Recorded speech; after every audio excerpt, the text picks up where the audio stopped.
What's going on, you guys? Gaming Addict here, coming at you with another Addict review. So today we're going to be reviewing Dishonored 2 from the developer that made the very successful game Dishonored, the critically acclaimed 2013 game. This game in all terms raises the cap from the first one in many ways. First thing we're going to talk about is the graphics.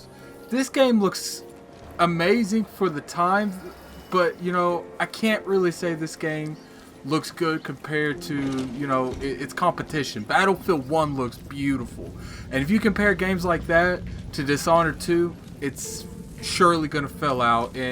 But that doesn't hurt this game in no way. Battlefield 1's art style definitely is a lot different than Dishonored 2, and you can't really go just on Battlefield 1. You know, there's a lot of games that look better than Dishonored 2. Graphically, this game isn't the craziest looking, but they do a lot of cool things when it comes to detail. So, you know, the details, they go from effects to, you know, what the abilities look like, to, you know, the shadowing. All these that's where this game shines, especially when you do the, you know, the shadow walk that Emily does, where, you know, you saw it in the E3 trailer where she got through the wall that was closing by turning into some kind of shadow with arms that went up the wall and stuff. That's where this game really does come in effect. You know, from the first one, it comes to Blink, the way that you move, you interact, the way everything slows down, the textures that you walk on. The game looks good, and it definitely doesn't come to the criteria that, you know, gamers these days, or especially these days, are looking forward to. But to my book, this game in graphics, it does okay. So, you know, I figure I'm going to give graphics when it comes to Dishonored 2 a 7 out of 10. It definitely is not the greatest, but it's not the worst I've ever seen. It's pretty much average. But the bread and butter when it comes to Dishonored 2 is the gameplay. The gameplay is around the same one as the first one. No clear changes, you know, besides the new abilities that Emily has. Emily has a few new abilities. She's got, you know, the little soul wire thing where she connects to your opponents and she kills one and she kills them all. Soul chain, I can't remember what the name is. She's got, you know, her reach ability, which is pretty much the equivalent to the blink that Corvo did at the beginning. She's got a lot of new abilities, and it definitely changed the gameplay. I can say right now that Emily and Corvo, they play similar, but they don't play similar at the same time. Emily's base difference was enough to make the game feel completely different, but enough to not break the game itself. None of Emily's abilities are extremely broken. They're all pretty well balanced. They all cause huge amounts of runes, and they're fun as hell to play. I beat the game with Emily in about 10 hours. So, you know, the story to the gameplay is definitely good. A lot of that was just me messing around. You know, so you could probably beat this game in 7 hours if you try. The play your way part of Dishonored 1 is very much still in this game. You can do whatever you want. It still brought the achievement from the first one where, you know, you can go through the whole game without killing one person. And to this point in an era in gaming industry, that is something you don't see very often. I think DXX does it. I just completely butchered their name. Sorry, Square Enix. But, you know, there's not a lot of games that really reward you for holding back, that you don't have to kill everyone. And I can definitely, you know, I can respect that. And, you know, it's a very rare feature in the gaming industry. Like I said, with that in mind, I don't personally have any issues with the gameplay on this game. And I love gameplay mainly because I'm a huge stealth fan, and this game really rewards you for being stealth-like. I'm going to give the gameplay of this an 8 out of 10 easy. I was kind of scared to play the game without the Outsider's mark, because there is a point in this game that, you know, when you meet the Outsider, he offers to give you your mark back if you play as Corvo, or to give you your mark if you play as Emily, and you can honestly tell him, no, I want to do this without the mark. When I saw that, I was like, nah, ain't for me, man. I can't use Blink or Reach. Not doing it. I'm way too spoiled by Blink and Reach to get myself out of bad situations. When it comes to the story, it's, you know, I don't want to throw too much into spoilers, so I'm just going to give you a brief thing what happened in the first 10 minutes of the game. And it's about an individual, I'm not going to give any names, coming into Emily's throne room at the beginning of the game, first 10 minutes, like I said.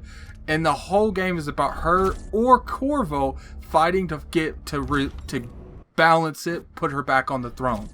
And I'm normally a person that I do a lot of side stuff. You know, when I play Assassin's Creed games, Ubisoft games in general, I usually do all the, you know, the eagle points. I don't know why, but that really gives me something to do. You know, the radio towers from Far Cry. But when it come to this, I didn't want to do anything side story because the story was enough to keep you into it. It was enough to keep you going, especially if you picked Emily, because if you play as Corvo, you know, the dialogue's a lot different. But when you're playing with someone new and you're trying to rescue that first person from the first one, you know, you definitely are a lot more obligated to get through the story as fast as possible. And I respect that. The story on this game is good, you guys. It's a good, solid 8 out of 10 in my book. And I'm very, very satisfied with how the story ended in this. Is this game worth a full price of $60? You know, I say when it comes to any game, it's subjective. Who knows what my game would be worth 60 and what your game would be worth 60 is two entirely different scenarios almost at every given time. So, you know, if you enjoyed the first one and you're a fan of stealth likes, this is an absolutely game that's worth $60. You'll definitely at least get 15 to 20 hours. You know, there's two gameplays you can do as Corvo and you can do as Emily. So it's definitely good. But, you know, I will say that the story, I'm pretty sure, because I played a lot of it. I beat it as Emily, and I'm halfway through it as Corvo. And, you know, nothing's changed. It's the exact same story for the most part. You know, there's certain dialogue that's different. So when we go through the scores, you know, I gave the gameplay 7 out of 10 because, you know, it's definitely worth it. It gives you a new aspect to stuff, you know, the graphics, and, you know, the graphics look to a point where it's not demanding that, you know, it doesn't meet its criteria that I would say gamers these days have known to love, but the game does not look ugly at any means. It is a very pretty game, but, you know, it's not no Battlefield, it's not no Rise, it's not no Uncharted. That was my only thing I wanted to say about graphics. Gameplay, gave it an 8 out of 10. The gameplay is solid. This is where this game shines. Very solid game.